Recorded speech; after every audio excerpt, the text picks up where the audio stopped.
Praise ye the Lord. Hallelujah. Praise the mighty Jesus. Hallelujah. I want to welcome everybody all over the world to this midweek program where we cry upon the Lord in one very important prayer point. This week the Lord takes us to the book of Lamentation chapter 5 verse 1. Lamentation chapter 5 verse 1. Ẹ̀kọ́ Jeremiah orí karùn-ún ẹsẹ̀ àkọ́kọ́ rẹ̀. Ìbílẹ̀ pé rántí Olúwa ohun tí ó dé sórí wa rò ó kí o sì wú ẹ̀gàn wa. Ẹ gbọ́ bí ìṣòro bá dé báyàn a máa mú ẹ̀gàn báyàn. Bí ogun bá dé báyàn a máa mú ẹ̀gàn báyàn. Àìsàn lè mú ẹ̀gàn báyàn. Gbèsè lè mú ẹ̀gàn báyàn. Kí la ń pè ní ẹ̀gàn? Ó jẹ́ ipò ìtìjú tí èèyàn wà. Kí la ń pè ní ẹ̀gàn? Ẹ gbọ́ ó jẹ́ ipò ìbànújẹ́ tí èèyàn wà. Ó jẹ́ ipò àìnírètí tí èèyàn wà. Ẹ gbọ́ ó jẹ́ ipò tí ò dára tí èèyàn wà tí ò sì ní ìrètí pé òun kò bẹ̀ lọ́la. Ó jẹ́ ipò tó ti ń fìyàn ṣe yẹ̀yẹ́. It's a position of mockery. Ó jẹ́ ipò tó ti ń fìyàn ṣe yẹ̀yẹ́. Ó jẹ́ ipò tí wọ́n ti máa ń sọ̀rọ̀ òdì sí èèyàn. Bẹ́ẹ̀ ni ẹ̀gàn nìyẹn. So ẹni tó wà nínú ìṣòro ẹni tó wà nínú ogun ó jẹ́ ẹni ẹ̀gàn. Ẹni tó jẹ́ pé gbogbo àdúrà rẹ̀ kókó àdúrà kan náà ni ó jẹ́ ẹni ẹ̀gàn. Torí wọ́n máa bú pé aládùúrà kan ni. Torí pé kò tí ì lẹ́rìí. Torí pé kò tí ì rí ọ̀nà àbáyọ. Ó jẹ́ ẹni ẹ̀gàn. A fẹ́ kí Ọlọ́run kó dìde nínú agbára rẹ̀ kó mú ẹ̀gàn wa kúrò. Wọ́n ní Olúwa rò ó kí o sì wú ẹ̀gàn wa. Ẹ̀gàn jẹ́ àìsàn nínú ayé èèyàn. Ẹ̀gàn jẹ́ ìṣòro nínú ayé èèyàn tó gbúdọ̀ kúrò. Bí ẹ̀gàn bá dé báyìí èèyàn kì í lẹ́nu ọ̀rọ̀ níbi tó ti yẹ kó lẹ́nu ọ̀rọ̀. Láàárín àwọn ọmọ ìyá kò ní lẹ́nu ọ̀rọ̀. Láàárín àwọn ọ̀rẹ́ kò ní lẹ́nu ọ̀rọ̀. Nínú ìjọ kò ní lẹ́nu ọ̀rọ̀. Ládùúgbò kò ní lẹ́nu ọ̀rọ̀. Torí pé ẹ̀gàn ara rẹ̀ ni wọ́n máa wò mọ́ lára. Ẹ gbọ́ ẹ̀gàn máa ń pa ẹnu èèyàn mọ́ níbi tó ti yẹ kó sọ̀rọ̀. Ẹ kí ẹ̀yà àyànfẹ́ ẹ pariwo ẹ̀gàn tó bò mí bí ẹ̀tẹ̀ Olúwa bá ń wò sàn lónìí. Oh my God ẹ̀gàn tó bò mí bí ẹ̀tẹ̀ Olúwa bá mi wò sàn lónìí. Aládùúà ẹ pariwo àdúrà.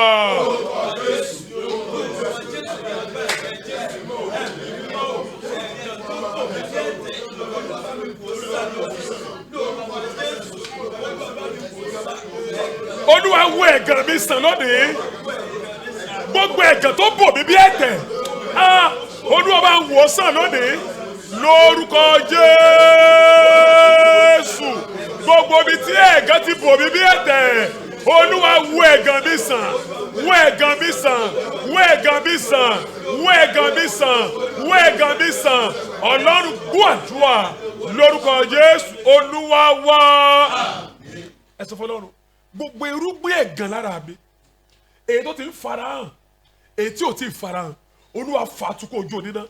Gbogbo irúgbìn ẹ̀gàn lára mi irúgbìn ẹ̀gàn lára mi eléyìí tó ti ń farahàn eléyìí tí ò ti ń farahàn every seed of reproach in my life those that are already manifesting those that are yet to manifest uproot them O Lord and burn them. Gbogbo irúgbìn ẹ̀gàn nínú ayé mi èyí tó ti ń farahàn eléyìí tí ò ti ń wù jáde Olúwa fàtúkọ̀ dáná sun ẹ gbàdúrà.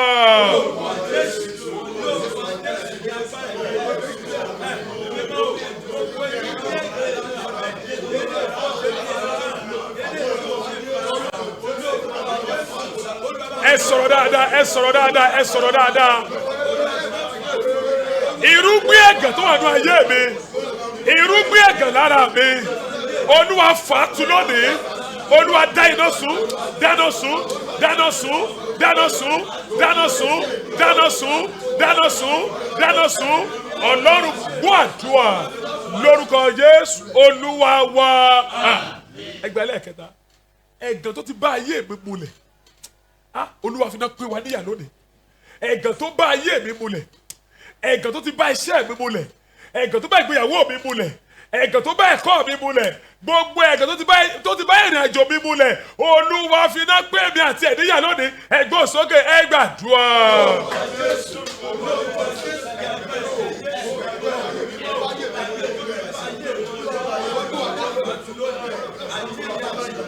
Ẹ sọ̀rọ̀ ẹ sọ̀rọ̀ ẹ sọ̀rọ̀ ẹ sọ̀rọ̀.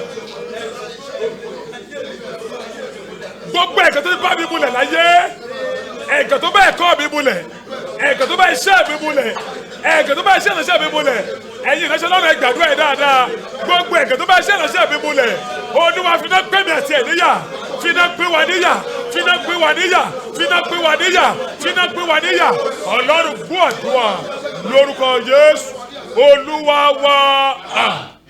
Ẹ wá fẹ́lẹ́ ẹ̀kọ́ ẹ sọ fún Ọlọ́run Olúwa gbogbo bí ta ti ń wò mí bí ẹni ẹ̀gàn Olúwa yí ìgbà mi padà kó sọ mí di ẹni ògo jẹ́ ká rí ògo tuntun lára mi gbogbo bí ta ti ń wò mí bí ẹni ẹ̀gàn Ọlọ́run yí ìgbà mi padà kó sọ mí di ẹni ògo ẹgbọ́n sókè ẹ gbàdúrà.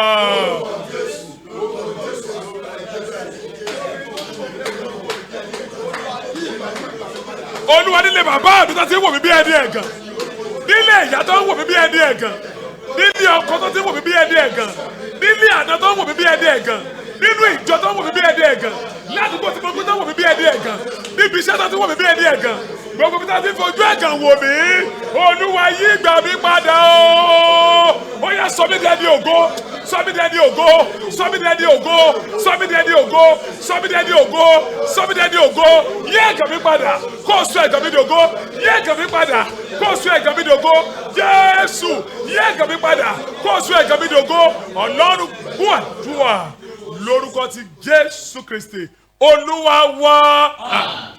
Gbọ́ aṣọ ẹ̀gàn lára rẹ àṣẹ ni mo pa ní orúkọ Jésù iná yá lára ẹ. Aṣọ ẹ̀gàn tó bù ẹ́ aṣọ ẹ̀gàn tá fi dágbádá fún ẹ tá fi dábùbà fún ọ ní orúkọ Bàbá tọmọ tẹ̀mí mọ́ iná fàyà lára ẹ ní orúkọ Jésù iná gbọ̀nyà lára ẹ. O tó dé báyẹn tí ẹ̀gàn fi bù ẹ́ bí ẹ̀tẹ̀ tó o bá rí àmì ṣe ọwọ́ Olúwa ó ṣí ẹ̀gàn yẹn kó lára ẹ ọwọ́ Olúwa ó ṣí ẹ̀gàn yẹn kó lára ẹ. Wá gbọ́ mo fi àṣẹ Olúwa rán ẹ jáde gbogbo mi tó o dé láyé tó ti fojú ẹ̀gàn wù ẹ́ tó ti pẹ̀lẹ́ ní ẹ̀gàn tó ti sọ̀rọ̀ ẹ̀gàn sí ẹ láti òní lọ Olúwa yí ìgbà rẹ padà ẹni ẹ̀gàn rẹ lánàá ní ìwòyí ọ̀la ó máa dẹni ògo. Where you have been reproached before, I decree you shall be celebrated. Amen. In the name of the Lord Jesus. Amen. So shall it be. Amen. It is established. Amen. It is done. Amen. And testimony will follow. Amen. In Jesus' most precious name, we have prayed. Amen. Amen. Amen. In Jesus' name. I will see you next week by God's grace. But anytime we shall see on the mountain of testimony. I remain God's humble servant, Prophet Dr. Yehode. See you next time.